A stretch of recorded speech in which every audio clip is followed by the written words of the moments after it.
This is the unfiltered feed. The unfiltered feed. Hello, friends, and welcome back to the Unfiltered Feed. This is the last pre-season video for the IPL, and it's the most exciting one for me. We are going to make our season predictions. So, yeah, let's get started with the final pre-season video. And here are our quick rules for our viewers. Both of us will make 10 predictions, and at the end of the season, we will come back to this video and see how good or bad our predictions were.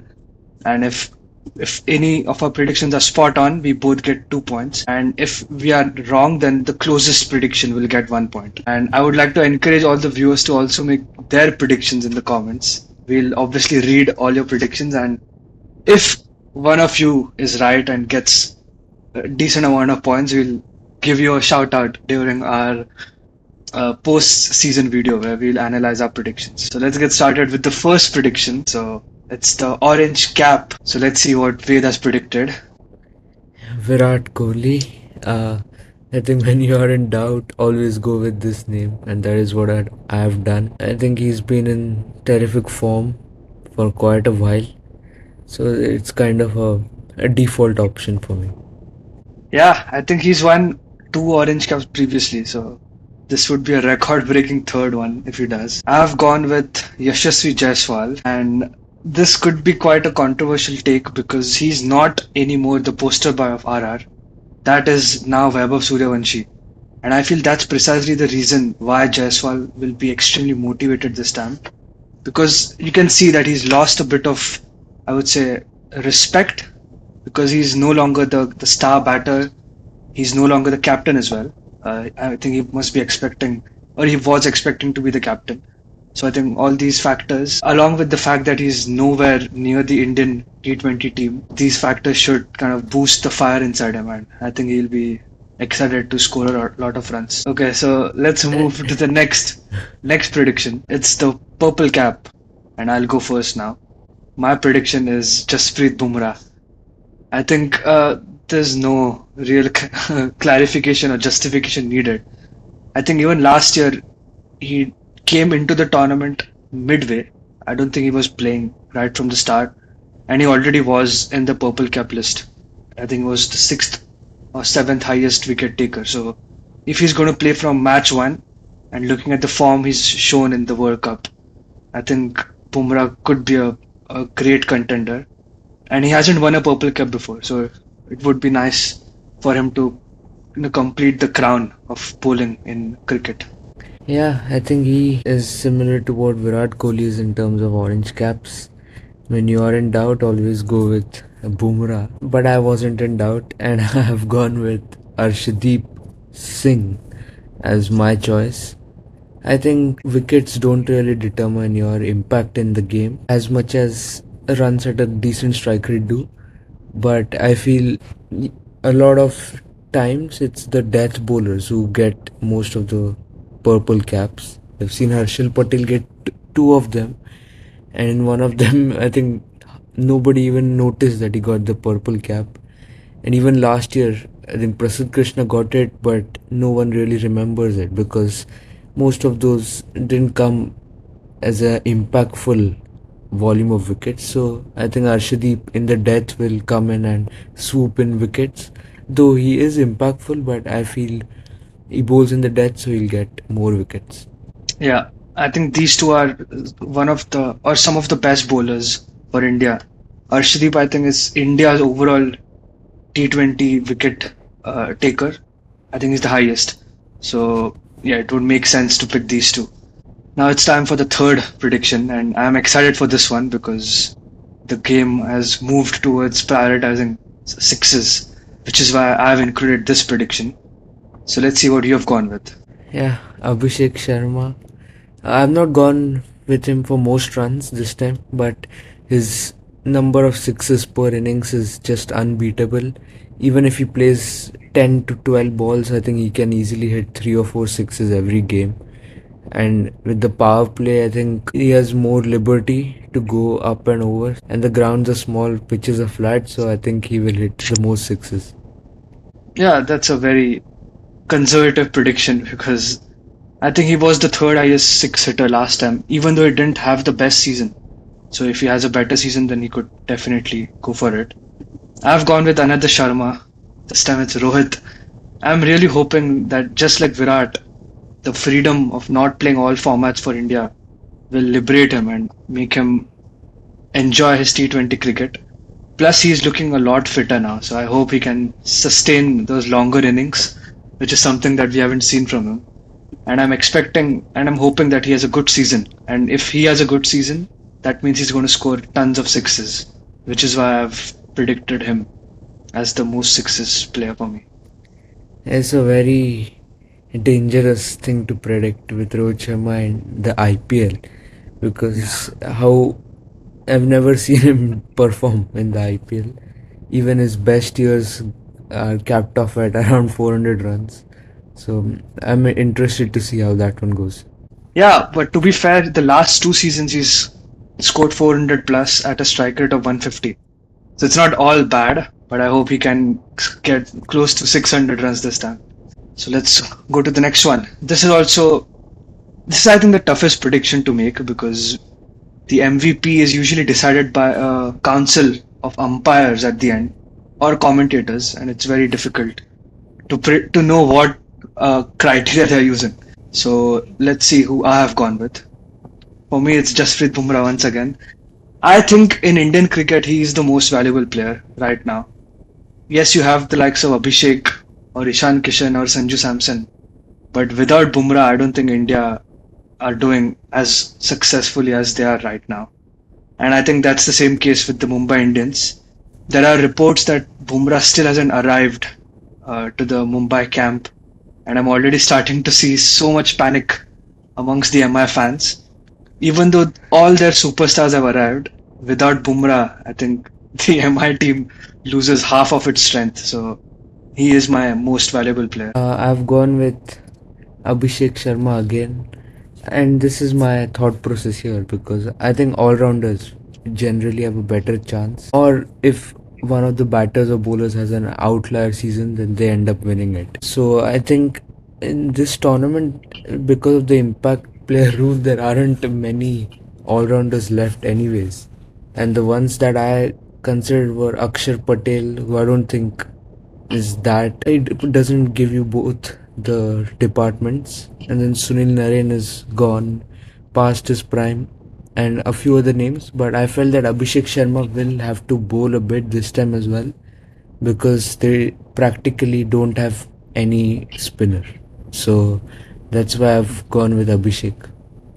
I think this is a very bold prediction because Abhishek usually likes to create more impact than score a lot of runs. So if he wins this, then he's had a fantastic season.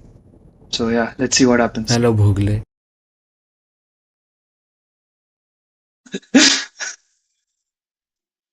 Okay, so now it's time for the emerging player. This is also a very tricky one because I think for the emerging player, they do have a fan vote as well. Like part of the criteria is the fan vote, but then it's also decided by commentators, if I'm not wrong. So very tricky.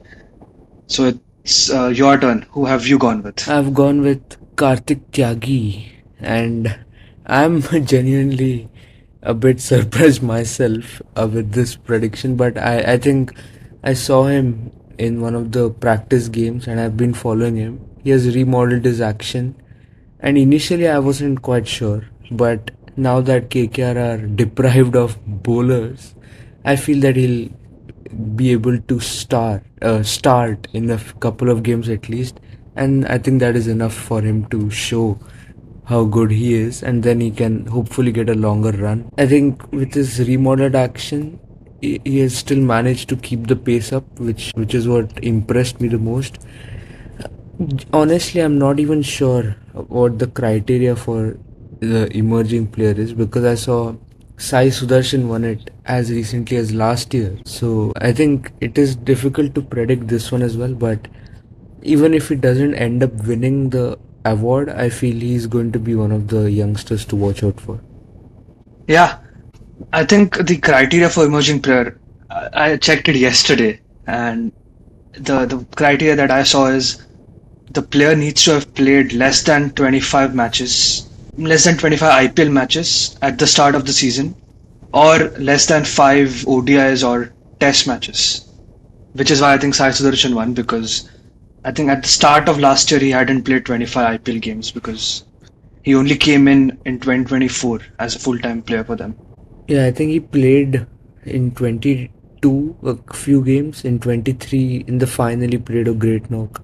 So Yeah. I felt that he was quite established. But then, if he won it last year, it means that Vaibhav Suryavanshi still hasn't won it. So even he might have a chance. But Yeah, anyways, your prediction. yeah, sure. Before that, I was actually very surprised to see Karthik Tyagi. This is the only photo that I found of him, which is from the recent few years, because he hasn't really played a lot of cricket. So this is quite a bold prediction. But again, you know a lot about such players than me. So let's see. If you get this right, then I'll do anything that you want me to do. All right. So my prediction, and this is an easy one for me. It's Davol Brevis. He has played less than 25 IPL games. I verified that. And he also hasn't played the limit for international games. So he is valid to win this award. And I think he's CSK's most, I would say, important batter in the middle overs. So he's going to play almost every game.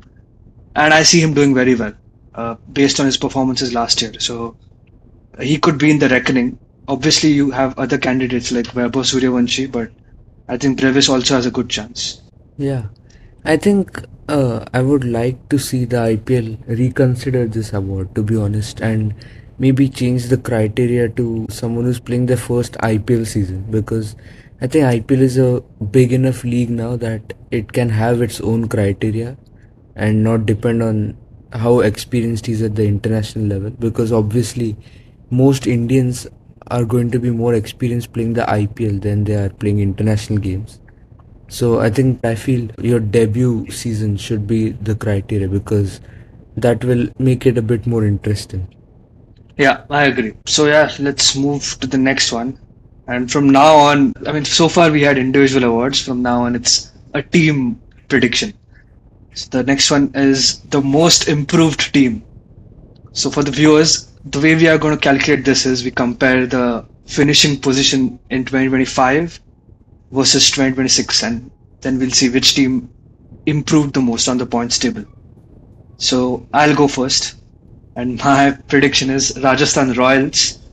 I think I said this during our preview as well. They missed out last year because of a few close games that they couldn't finish. I don't think that happens this time. Plus, they have a better bowling attack this year with the likes of Jadeja, Ravi Bishnoi joining. So I think they're going to do much better. Plus, the batting looks a bit more sorted. So I see RR maybe finishing in the top four, but if not, they'll be in the top six for sure. I've gone with Lucknow Super Giants. This is the one photo that keeps recycling for them in now every single. I think they look a much more solid unit. I'm sure they finished sixth last year, so that criteria will be a bit difficult to beat Yeah. RR on. But I still feel I'm betting on RR not doing that well, so that even if LSG, I think LSG will qualify this time around. That's what my gut Whoa! feeling says, Wow. because I think the batters have been very good, and as I mentioned in the preview, the bowlers have gotten some useful experience under the belt, and they've got a fit looking pace attack. So that's why I feel their chances are way better than last time. So I'm expecting them to do something for me. That's a very bold prediction that Lucknow, first of all, being the most improved team is a big thing. And then qualifying is also a big bomb that you've launched. So let's see how this ages. I'm sure you'll clip this and we'll come back to this if it's a right or a wrong prediction. So now we go to the exact opposite of this award, or this prediction, which is the most declined team, which is basically the team that has dropped the most places. So you're going first, and I think the answer is obvious for you. Yeah, I've gone with RCB, and not just because they won it last year, so obviously they will drop, but I feel that the bowling looks a fair bit weaker than last time around. And though the players as such aren't that different, I feel that last time was an anomaly, and I don't see all of them or even one of them playing as good as last time around. Bhuvi, he had a great season last time, and to be honest, he's well past his prime. I don't see that happening again. Hazelwood isn't around for a few games at the start, and Suyash Sharma, I'm not sure. So that leaves you with Jacob Duffy, Romario Shepherd, and a fringe Mangesh Yadav. So that alone is enough reasons to see them dipping in their form this time around. Yeah, I agree. I don't see RCB finishing in the top two this time. Uh, but yeah, it's a fairly expected prediction because if team is finishing first, then any fall will be much higher than other teams. So now let's see who I've gone with. And for me, it's Sunrisers Hyderabad. Interestingly, this is the matchup that's going to kick off IPL tomorrow. So it will be good to see who's the worst team tomorrow. But my logic is quite simple. SRH last year finished in sixth position, and I think this year I'm predicting, or I predicted in the previews that they'll finish in P9 or P10, which is a big enough fall by 3 places. I hear some fans in the background. But anyways, I think SRH, it's a similar problem to RCB. Their bowling is absolutely nothing. They've got Harshal Patel and Jaydev Unadkat, and I think Braden Cars, who are their lead bowlers, which is a joke in 2026. I hear that Pat Cummins is in Hyderabad, but won't play for the most part of the season, similar to Josh Hazelwood. So I don't think the bowling will support their batting. I think this team may score 250 consistently, but also concede 250 consistently. So that's why I think SRH will be the worst or the most declined team. Yeah, I feel Pat Cummins, he said that he's currently bowling once every 3 days and he's set a plan with Cricket Australia to get back on track. So he'll play the second half of the tournament. But till then, watch out for David Payne. That's all I will say. Who's David Payne? They got him in as a replacement for Jack Edwards. Oh, okay. And I think that's a good move. And I actually see him starting ahead of Braden Cass. That's interesting. But yeah, But I it think doesn't change the fact that they're a horrible yeah, bowling attack. and Mr. Payne hasn't played in the IPL before, so let's see how he goes. But yeah, these are our predictions. We'll see what happens. The next is the most exciting prediction, and I'm looking forward to this one. It's the champions who will win the IPL this time, and I go first, which is great. My prediction is the Mumbai Indians. I think this year the MI team has assembled a fantastic squad. You often hear fans say that the 2020 MI squad was the best T20 side ever assembled.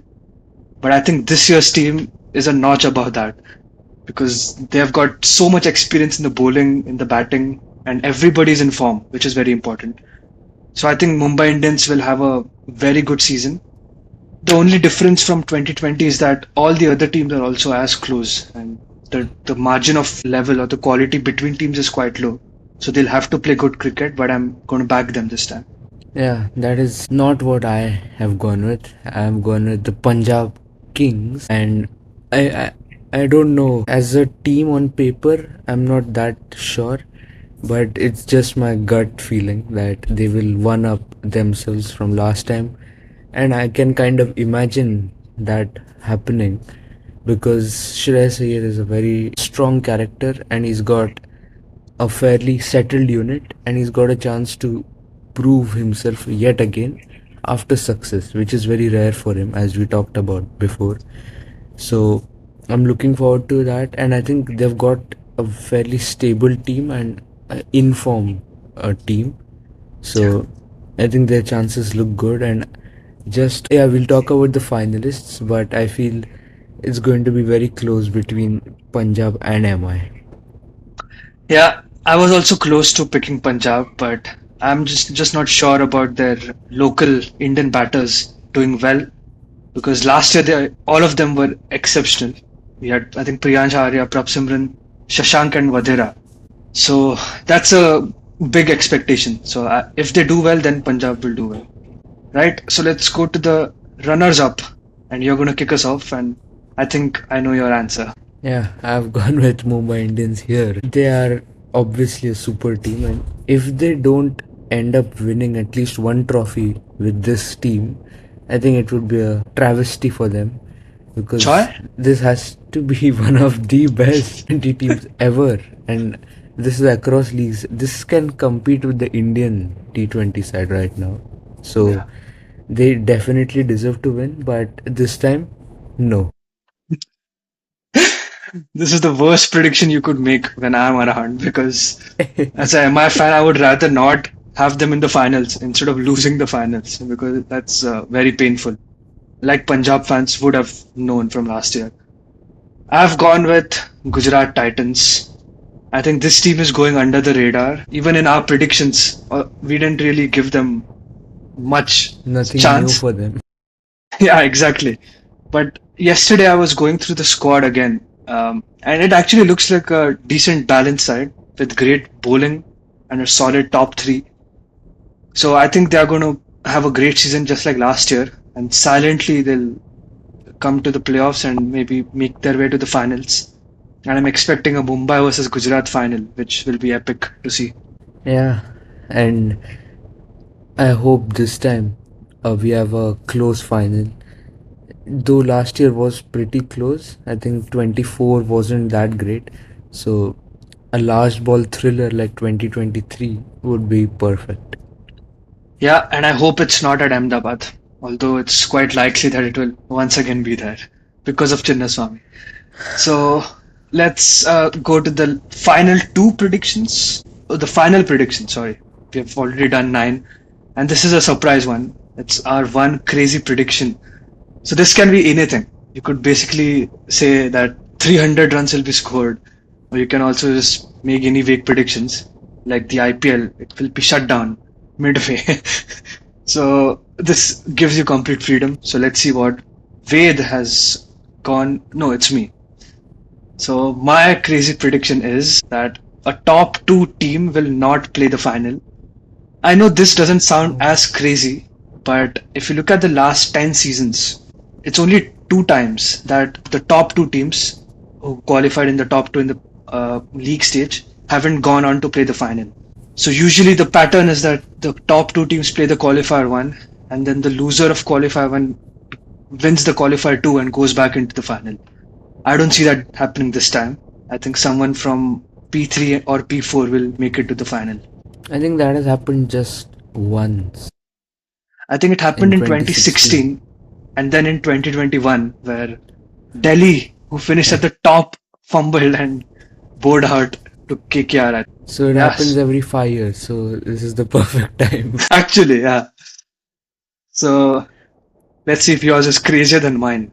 My prediction is that we'll have at least one off-field social media controversy related to a team's social media handle or a player's. I'm not sure there, but I think it will be something related to some kind of content made by that particular account or posted by that account, and then them having to publicly apologize and delete the video. I don't know why it's so specific, but I can kind of visualize that happening, considering the amount of AI generated content because of the access of AI that all of them have discovered, and also in general the players being a lot more active on social media with their content. And if you add that up with the intolerance of the people in India right now, which is at an all-time high as well, I think all of that will lead to some kind of drama, which I hope doesn't happen and doesn't ruin anybody's league or anybody's career in as such. But I can see that happening. Oh, that's very interesting. Just to clarify, this will like be counted only if a social media post leads to the controversy, right? So you're not saying that if something else led to controversy and the team apologized on social media. No, it should be related to some content. Okay. Yeah, that makes sense. And it's very crazy. And if it happens, then actually that will be a great prediction because then it will show that how predictable the IPL teams can be. I can already see a bit of content going out of hand with AI, and I think towards the peaks of the season, I can totally see something going out of control as well. Yeah, so if this comes true, then this will be the best prediction ever. Get ready But for with the shot. that, we have come to the end. 10 predictions. I was trying to think of more, but honestly, I struggled to come up with 10 in the first place. So I think for all the viewers, if you have any interesting predictions that we didn't include, feel free to share them in the comments, and we'll try our best to include it in the next tournaments that we cover. But what are your It's a long thoughts? shot. What are your final thoughts about the predictions and the IPL in general? Yeah, I think 10 is the sweet spot for the predictions because it gets a bit tedious after a while. I think 10 is good. And I feel most of our predictions are quite interesting to follow because it's very rare that we have kind of agreed on a particular prediction. So I'm interested to see whose ideology is truer in this tournament. And Yeah, I think in general, I feel the emerging player is something I always like to keep an eye on because it shows the kind of talents that are emerging out of India and that we'll get to see in the future play for India. So that is something I like to see. So I'm looking forward to how this season goes. 74 games, and hopefully we have a low scoring is also fine, but hope we don't have a high scoring league and we get close matches. yeah. One of my predictions actually was that we see 300 runs being scored, which is why I had Travis Sheik as the image. But then I changed it at the last minute because I didn't want to manifest that happening because that's the worst thing that can happen. But yeah, during this entire preseason, I've done something quite unlike myself. I usually like to downplay the teams that I support, but I think in our team predictions, I put MI at the top, and even here, I think I've given three predictions to MI, which is unlike me. So I hope I'm not jinxing them. I think they're well past jinxing at this stage, the kind of team they are. So, nothing to be worried of. Yeah, so with that, the last video of this preseason is finally over, and it's going to come out just hours before the IPL starts. So exciting times ahead for all of you fans. So yeah, we'll be back maybe next weekend, or if that games are really good, then we might come earlier. But yeah, you can expect weekly IPL and other content as well. So yeah, Yeah, so Formula One is also around the corner, and hopefully we'll get a couple or at least one TUF1 video. And of course, we'll be back every week, and hopefully the IPL is so good that we are forced to come a bit earlier. And as I mentioned, that will happen only if we get close but not high scoring games. So all of you guys pray with us that we get good games at the IPL, and we will be back next week, the week after, and always with you. So for that, with that, it's time to say goodbye for now. Stadium में शोर है energy on the floor है this is the unfiltered feed